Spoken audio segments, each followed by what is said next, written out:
hands, like because like my camera, I'm like going forward with my hands. I look like I've got like freakishly large hands in comparison to my head. So like I'm like playing around like this, but it just doesn't look. So I've got to keep like my hands like way back here, so it looks like I've got. But then you have like the adverse effect where your hands go too far back. I just don't know what to do with them anymore. She's got like really tiny hands. Nothing's bad with having big hands. Means you could be a good Olympic swimmer. Well, yeah. Actually, on that, I did some research. You mentioned it because I felt that I didn't know enough. Catherine. I'm going to stop you right then and there. We are pretending to know, and I feel like we set a dangerous precedent if we immediately out the gate saying we were wrong last week. No, we weren't wrong. Yeah. But I feel like we can supplement it with facts now. No, let's not. And I know, and I need to share this one. Like, okay. I'll give you 3 minutes because we got a new topic. Okay. We got to get into it. Yeah. Okay. Cool. I'll go quick. So, average UK salary as of 2020. I'm sorry. Are you shitting me? Have you got like a piece of paper? I got several. Why no? Oh my! You only gave me 3 minutes. Let me talk. And see, this is why I said it sets a dangerous precedent because you pull bullshit like this. You didn't tell me before you had a little thing that. Oh, I thought you were just gonna like say, oh, by the way, this little thing. No, you've got 3 bloody post-it notes. No. Like I went on the government website and I downloaded a spreadsheet of data. And then I couldn't understand it, so I went to Wikipedia. Right. So the average UK salary of 2020 is 31,461 a year, which is up by 3.6%. Yay! That's good. That's nice. Okay. Now that equates to, if you like imagine like that's the average UK salary, the footballer wage. I only looked at football because there's lots of sports and I only okay.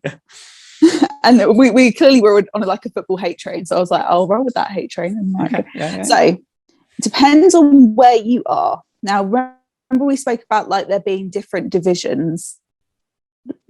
So a Premier League footballer, which is the top, is their average wage is £60,000 a week, which is 3 million a year.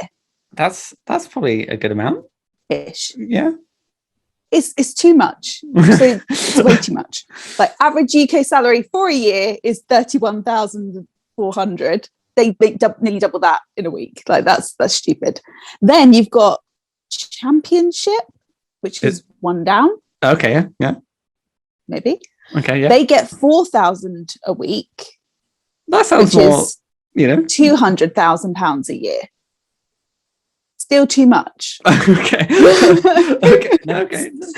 Still too much. Then we're getting in the realms of it's getting there. Then you've got. I just wrote bottom division. I don't think that's right. That's bottom probably what they're called. Yeah. £750 a week, which is equivalent to 39,000. Okay. A year. So if you're a really shitty footballer, you get average salary. Well, I get that. That's not fair. I suppose like if you're pretty good, but you're still comparatively the worst of the best.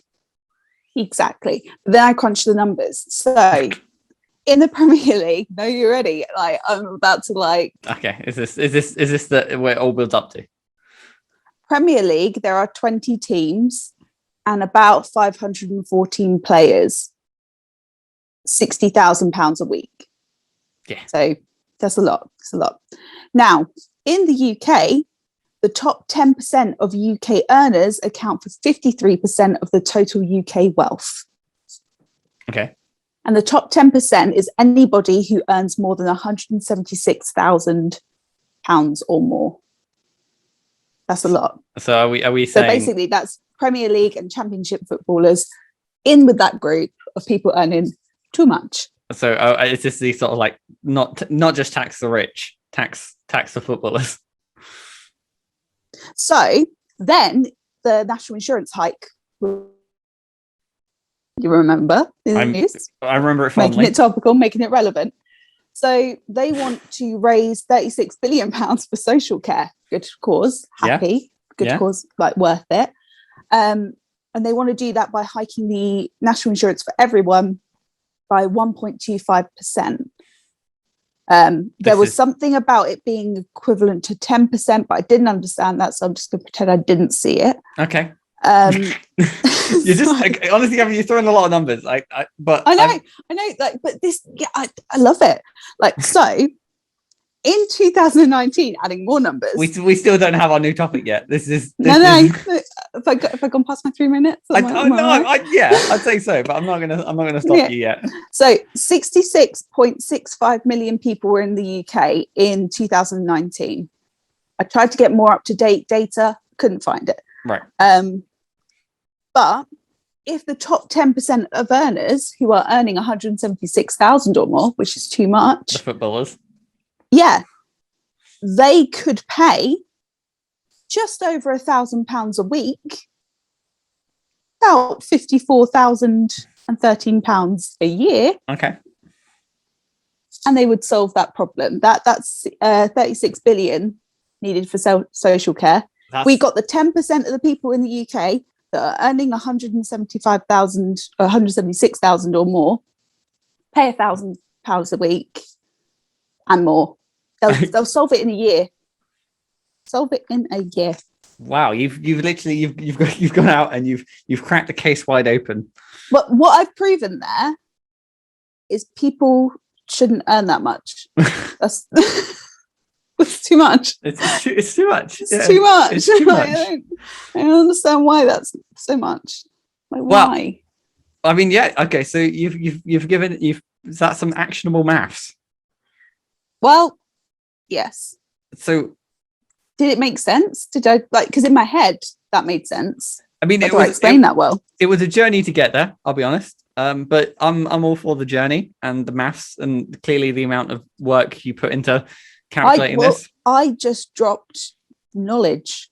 There was no pretending about that. There was a bit of pretending, but I feel like you've just blown the whole concept of this podcast out of the water. No. Although the thing I noticed earlier, if you shorten it, pretending to know to PTK, that means permission to kill. And that's like a gaming term. I thought is it a gaming term? It is. It's like if someone's on if you're playing Call of Duty and someone's Katherine, I'm in complete pain, you'd be like, no, Katherine, I'm going to stop you right there. To kill this person right here. No one in a Call of Duty lobby has ever said PTK. What do they say? Honestly, probably a lot of racial slurs. It's not, they're not that tactical in any way, shape, or form. I will defend some. I'm not going to defend all. I'm sure there are people that are just insulting people here, there, and everywhere. But I do know some people who play Call of Duty and they're not.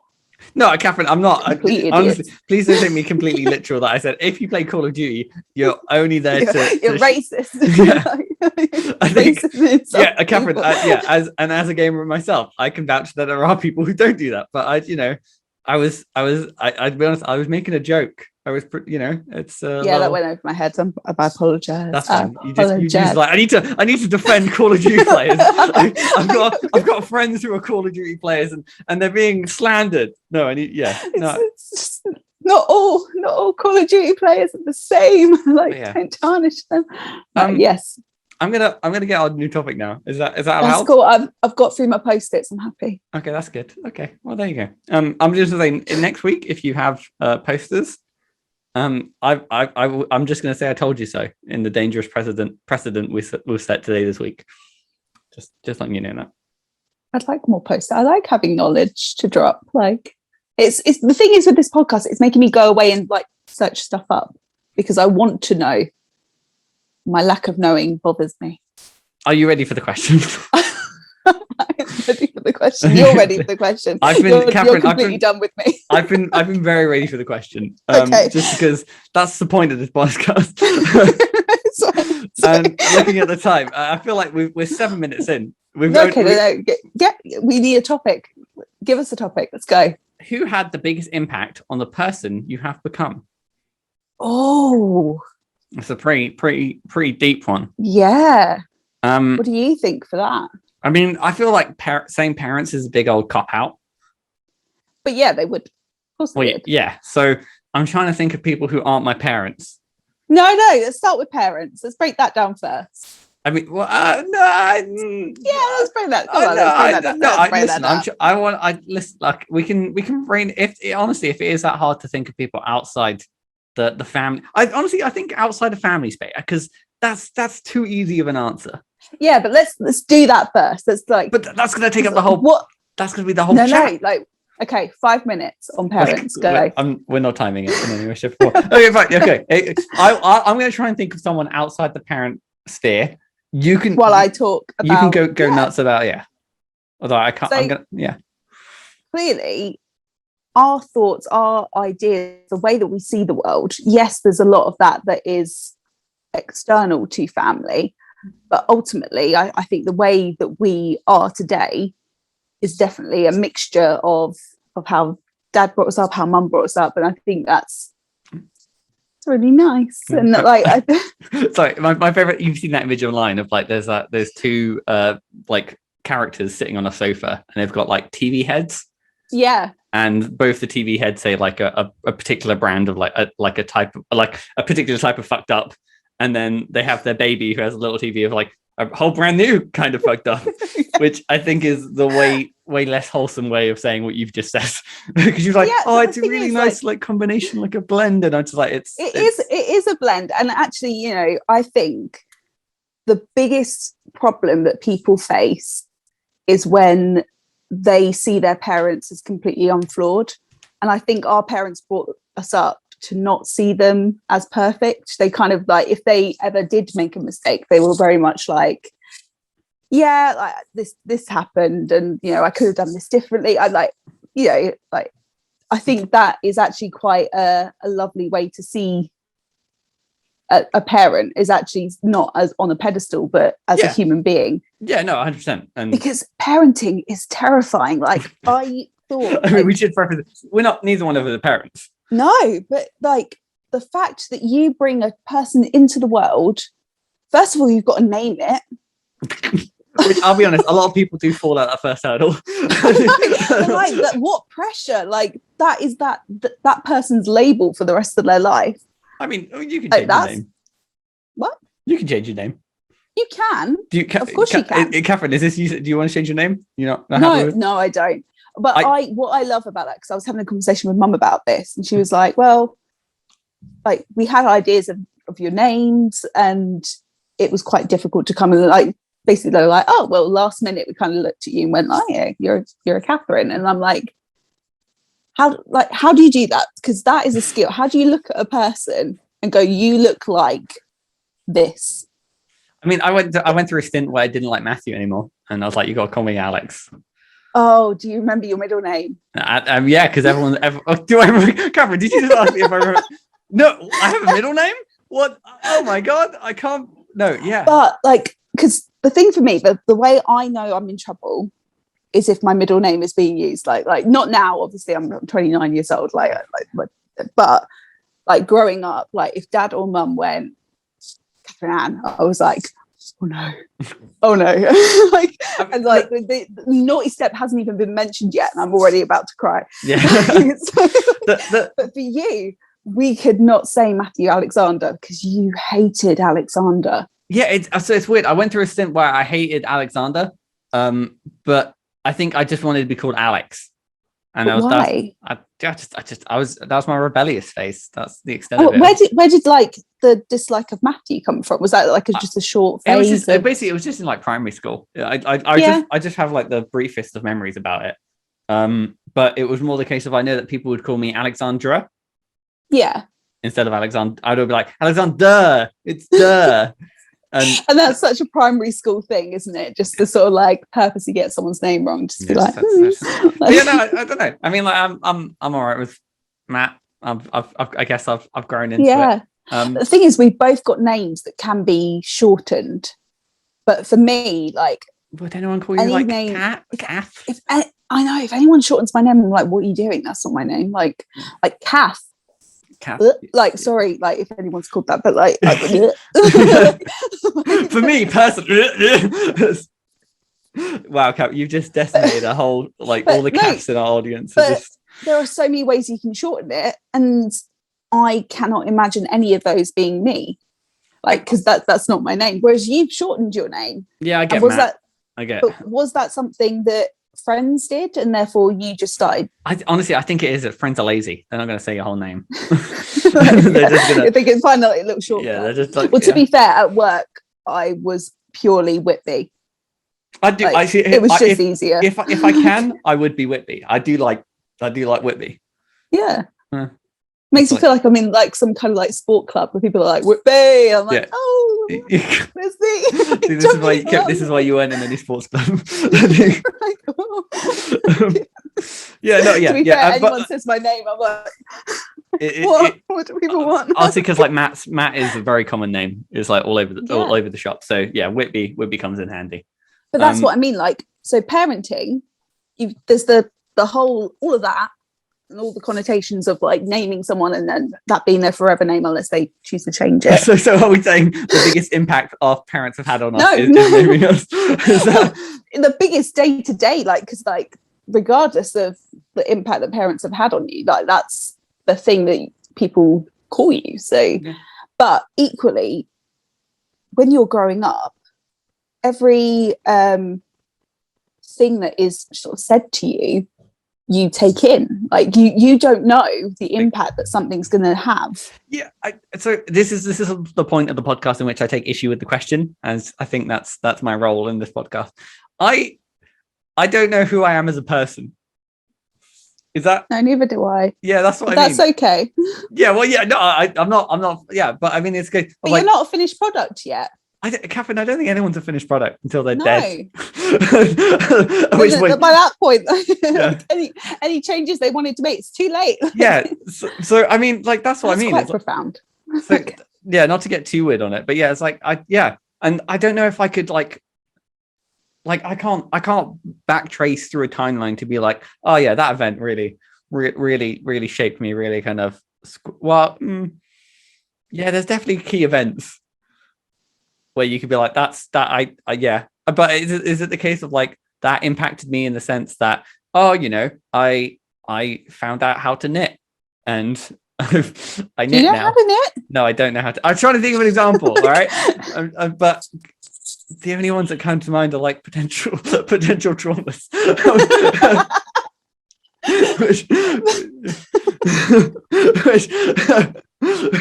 So you know, it's not podcast friendly. But growing up is traumatic, like it is. But actually, what I think about when I think about the hardships, because like we've had definitely some ups and downs. Yeah. But actually, I think of our parents' reaction to it, like we are unique, and I know that we are in a unique situation in that our parents are divorced. Yeah. 2 Christmases. And, 2 Christmases. But equally, birthdays, we all come together as a family. Like mum, dad, like both sides come together. And I know that that's a privilege because there are so many people that like getting both parents in the same room, like, whoa, that would never happen. Yeah. But like equally, that's kind of like if you think about, so for example, I'm thinking about when our stepdad died.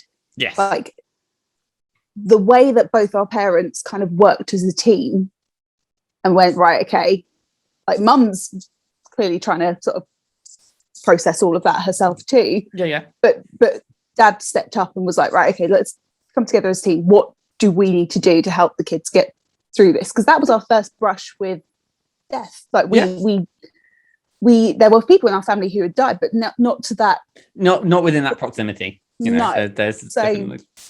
yeah, and actually, I think the way that I approach things surrounding, like topics surrounding death, and how I cope with it now, actually stems from how it was modelled to me by mum and dad. Yeah. Like, do you see what I mean? So although yes, that is a trauma. Like to die that he was 36, brain tumor. It's awful. But he basically, and even if to that extent, our stepdad's response to it, how he kind of dealt with it, was very chill.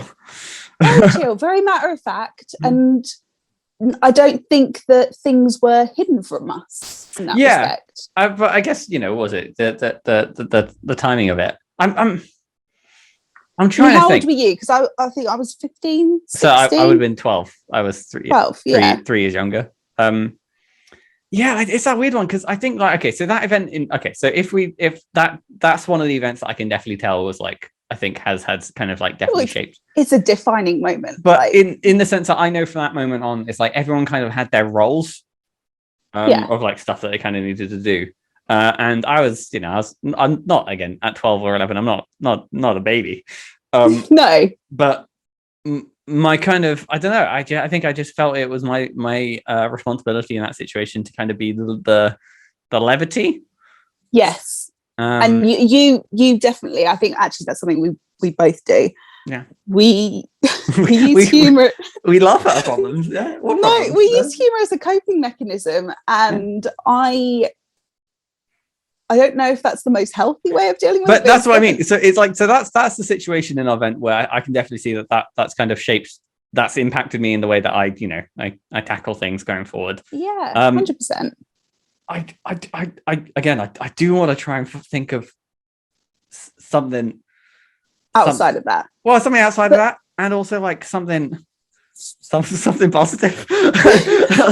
I think a lot of positive did come out of that experience because I think I get, but that's I guess it is that tough one because you can't take anything in isolation. There are always going to be but I'm trying to think. I mean, like, I don't think I necessarily had any like role models growing up. See, I definitely idolized like bands and celebrities, and so I definitely have people I look to on like even now for that, like on their songs will come out and I'll be like, so I have like people who have shaped me in the sense of like outside of the realm of friends. Obviously friends, family, they are the predominant people who shape you. But there's also cultural things like the bands that you listen to. So what if you had to pick one band in particular that kind of has shaped you the most? Enter Shikari. Big old Enter Shakira. They've been there. And the way that Nan got me that Shakira top. Did she actually get you a Shakira? I thought she was like in HMV. I think I'm intercepted. So it never actually was something that I unwrapped. Yeah. So I guess what was it? So yeah, you were a fan at the time, like. Yeah, sorry, you were a fan Shikari. There's not Shakira. Not Shakira. Yeah, there was like, what was it? So those hips don't lie, but like I just for like, I guess the people listening, it's the fact that you wanted an Enter Shikari shirt, and our Nan had interpreted that as Shakira. Yes. And the two, again, if you're not familiar with either ones, they're not opposites, but they're very far apart musically. You could say that. Yeah. But yeah, I think with Enter Shikari in particular, they were the first band that I remember going with friends on our own, like completely unattended. Parents not dropping us off. Like we went to Hitchin to a place called Club 85. And it was like first experience. I was completely ill-equipped. I turned up to this gig in a jumper and jeans. I hadn't eaten. We danced like aggressively, and I do. Those are two words. I'll let you imagine what that looks like. Yeah, aggressive dancing. And inevitably I fainted because I was over way too hot. It's just, and the thing is, I fainted in the middle of like this mosh pit, which is, let's face it, there's never a good time to faint, but like that's up there. Low down, yeah. But even like that experience, like I got to meet the band afterwards. Because you fainted? No, not because I fainted, because we hung around afterwards. Yeah. And that was my first like encounter with a celebrity. And even then, they were relatively, they weren't like tiny by any means, but like they were lesser known. And a teenager meeting a band for the first time, I was just like, oh, just kind of shouted at them that I'd fainted. They signed my top, my jumper. And yeah, like it's one of those things that even... I'm just imagining how gross that jumper must have been. Very, very spicy. Very spicy. You gotta give it to them. They really... yeah. And the fact of the matter is that like all these years later, like I'm still listening to them. I'm still going to see them live. And the music still means stuff. Like, it's definitely like you can see how with certain bands stuff like that they kind of they grow up as well. And it's kind of interesting. And also like that particular band is such a political group. They speak on climate change. They speak on so many different topics that actually that as an impressionable teenager, I think that's positive like influence that has definitely shaped who I am today, and the way that the way I vote like is still shaped by those early seeds that were planted through those bits of music that I encountered. But yeah, I don't think I have anything similar. I love them. Can you tell? Yeah. Again, you just if only you were wearing your Enter Shakira shirt today. I know. I don't think I had that kind of same impact with like music. I never really, I mean, just because again my music taste was kind of like drip fed from you. So, yeah. I just kind of got into it. And I had the iPod, I had the speakers, like you were listening to whatever I wanted to. I definitely bulldozed you on that one. So I think comedy affected you though, like looking at comedians. Yeah, but I don't know if like because I can't remember any comedians that I looked up to at that I know I was trying comedy. But was it through TV? I guess it was like like the people you see on Mock the Week. Yeah. That was like a little stint, Dara O'Brien and all that. I don't know. It was because It's a tricky question. It is a tricky one, yeah. Just because, it's... If you could pinpoint anybody in outside of the world of celebrities, like perhaps a friend, or would there be someone there that perhaps that has impacted me?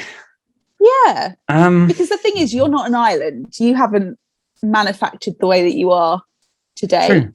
Alone. There's always going to be influence. Although lots of people like to be like, oh yeah, I'm so indie, I'm so cool. Like, but the thing is, I don't want like my I guess my inability to answer it to be like, oh yeah, no, clearly I've kind of like shamed myself. But it's just, I don't know. It's like I was fortunate enough to kind of in during like secondary school and stuff like that. I made friends with most people just because I'm fairly easygoing and non-combative. That helps. Like, in the journey of making friends, that helps. Just don't punch them. Yeah, don't.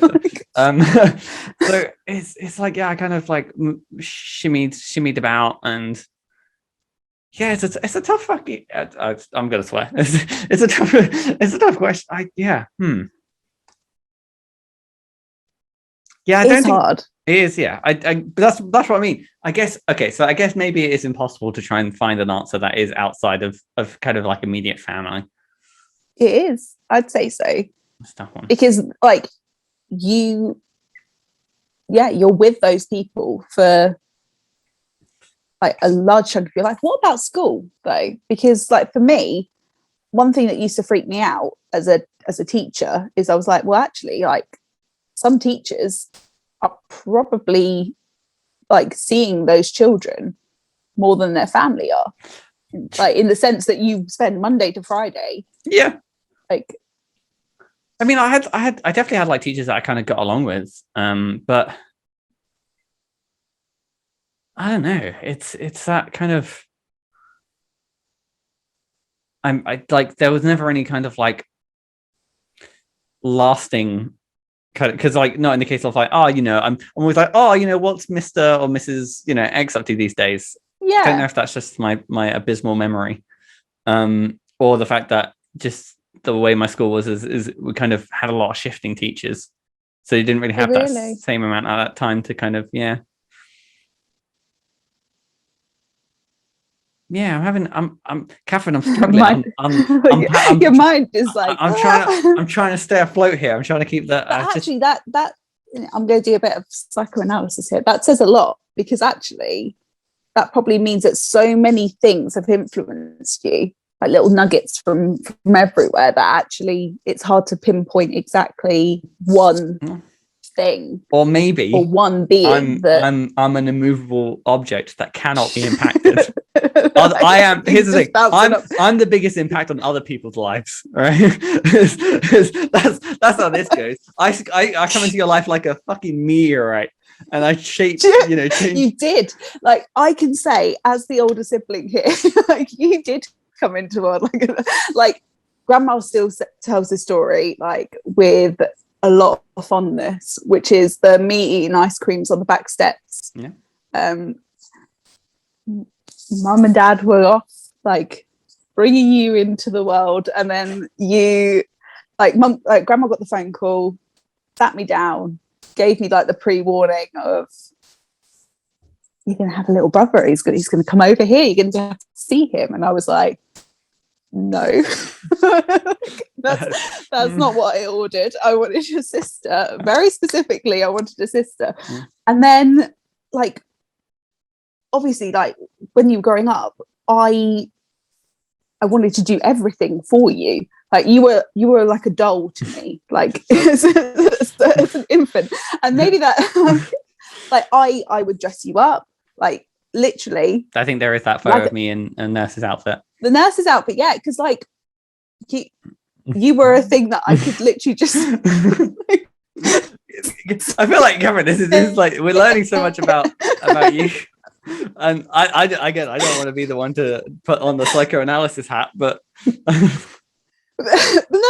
but like, what I'm saying is that was great, and then you developed this sort of like economy, like, God damn you, like, you decided that there were things that you wanted to do, and you were so sure of yourself.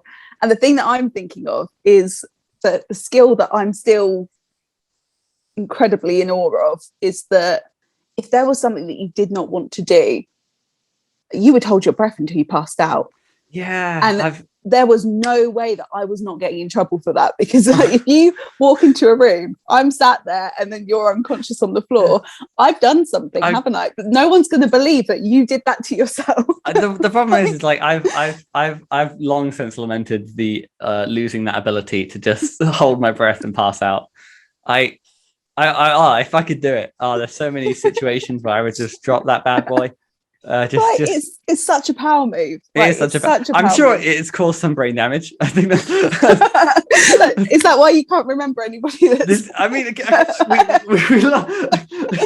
gaps in your consciousness. I don't know a lot of shit, because maybe I'm just passing out all the time. Maybe again, so not keep bringing it back, but maybe I am the biggest impact on my own life. The mistakes of youth have riddled me with memory loss. No, not mistakes at all. Like, but that's... Okay, are you saying that willingly holding my breath until I pass out is, you endorse that? No, I respect that, because like with that, if there was something that you didn't want to do, that was the solution to you. And actually, I would say even now, you don't do that, like, thankfully. But if like you are very sort of like decisive, whereas I'm a bit more of a, I don't know if you'd agree, I'm definitely a people pleaser. Like, I will be like, oh, okay. Like, if I'm in a restaurant, I've ordered a meal, they've given me like, I've ordered like a burger and they've given me, I don't know, pasta. Yeah. I would just be like, pasta. Okay, like this is how it is. I think like you're a little bit more like. I think I'm very much equally. I can be a people pleaser, but there are some things where I dig my heels. Like, reply all emails. Oh no! I have no tolerance for that in any way, shape, or form. And I literally, there's so many like my friends like in my group are like, oh, did you get that email about X? And I'm just like, the moment I got like a reply all email, I unsubscribed from that email list. I left as soon as I could. You said this before, that you delete emails like so quickly. Emails. And is that because they're reply alls? No, not always. I don't like emails. If I don't like emails that serve no purpose and I have nothing to gain from holding them, so I digitally annihilate them. Yeah. I put them in the bin for 30 days, and then after 30 days, and then dismiss. That's the same sort of thing. But I guess Catherine, how do we wrap this up? Is it the case of like who's had the biggest impact? We just kind of go parents, family, and friends. I would say that if it wasn't like for family, friends, I think it would be much harder to say that we've had defining moments. Like, I think there are key areas in your life that family and friends have guided you through. Yeah. And therefore, that of course they're going to have an impact on that. I guess a good way to view it and stuff like that is sometimes it isn't necessarily the people themselves who kind of has, but it's the way they kind of respond, or in life that you pick up and you kind of assimilate to be your own kind of 100%.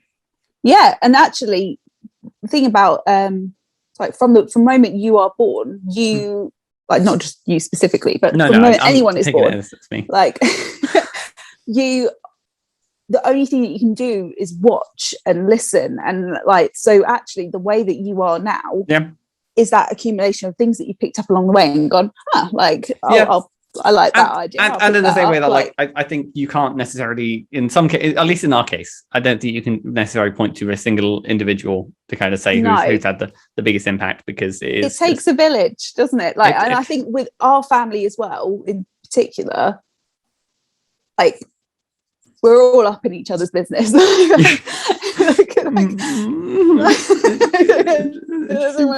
want to rephrase that.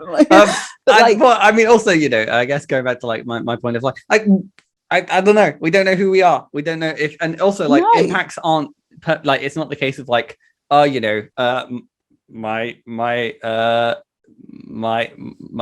mum is, I don't know.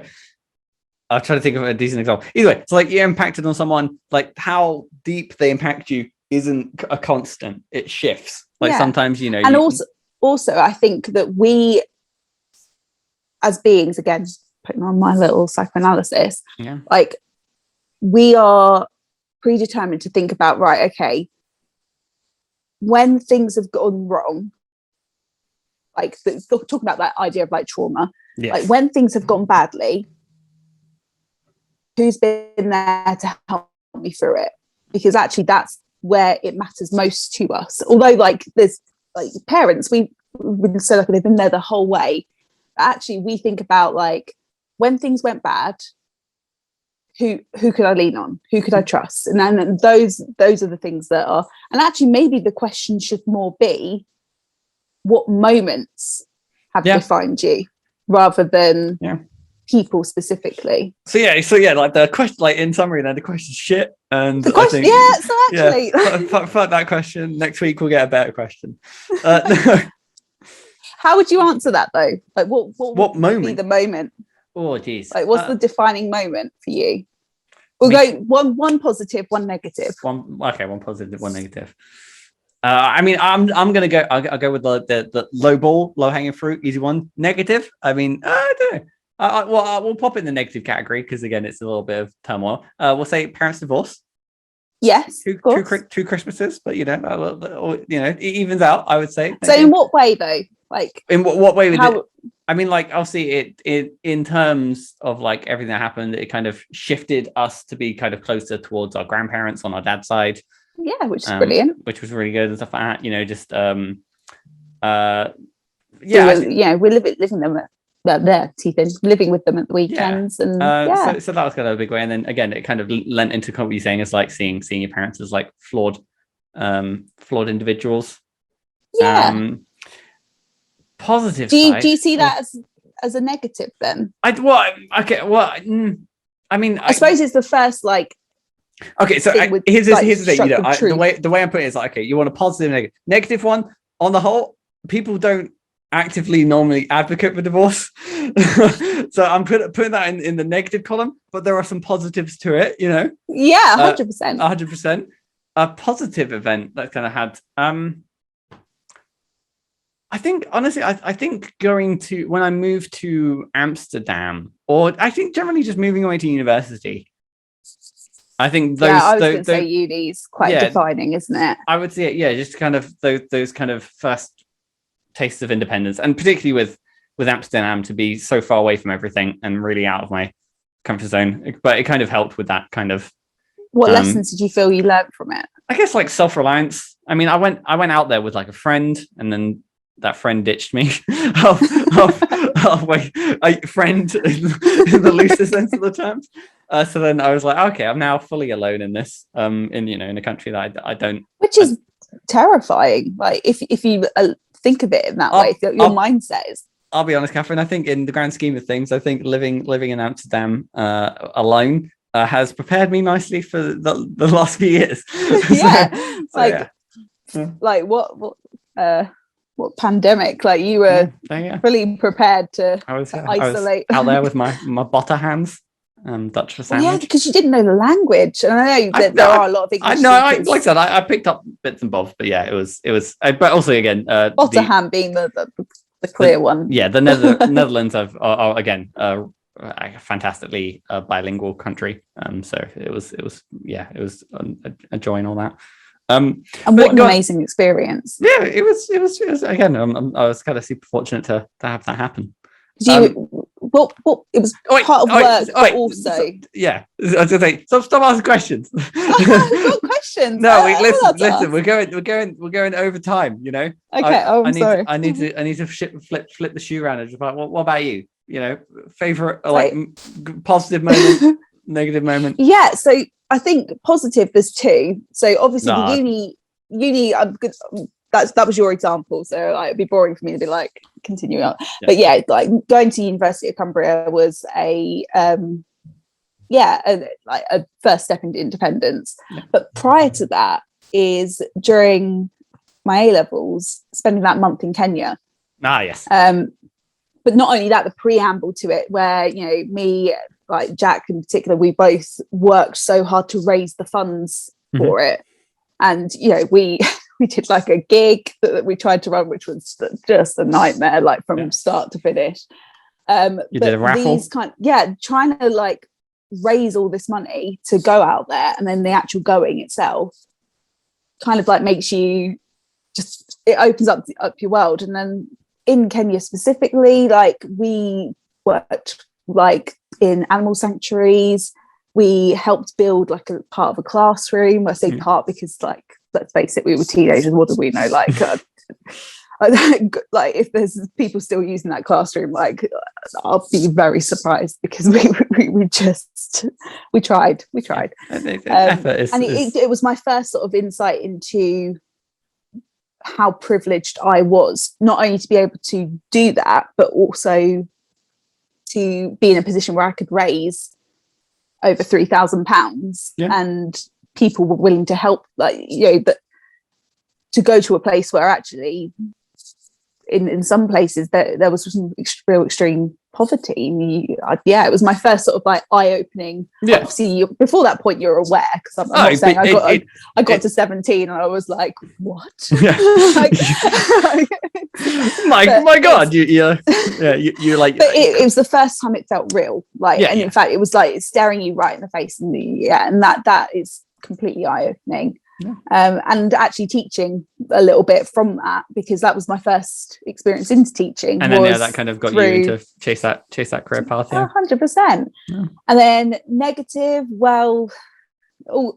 again, like the ones that we've mentioned, but I think more recently is supporting someone else with their mental health, and not fully understanding the impact that it can also have on my mental health. I think that was if I'm thinking purely selfishly there, like I definitely underestimated the toll that would take. But so I don't. ended on a bit of a downer, but well, no, maybe we should have flipped it around. Yeah, I know, I did the wrong way. No, but that's what I mean. But I think generally, like, as a big kind of takeaway is the way we've kind of phrased this question is like, it's kind of like, again, for better or worse, the most impactful things tend to err on the side of being less than positive. Yep. But experiences, but also more importantly, how people have supported you through it, yes, or how people have reacted to it, because that's been the framework that you then base future decisions off. Like, you go, right, okay, I saw how they reacted to that, yeah, and I'm going to emulate that. Yeah. Deep. That was a deep one. Jesus Christ. Do you want me to go back with my post-its? Do you want me to give some numbers again? Tax footballers. Fuck. No, I don't think there are any other kind of closing remarks. I think that's it, isn't it?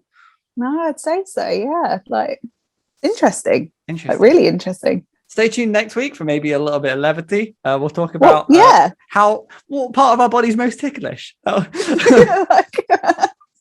I don't know if we can do too many of these episodes back to back, because I think it may just. No, we need like I think next topic, if it's we can be a heavy one, we shuffle. We can veto.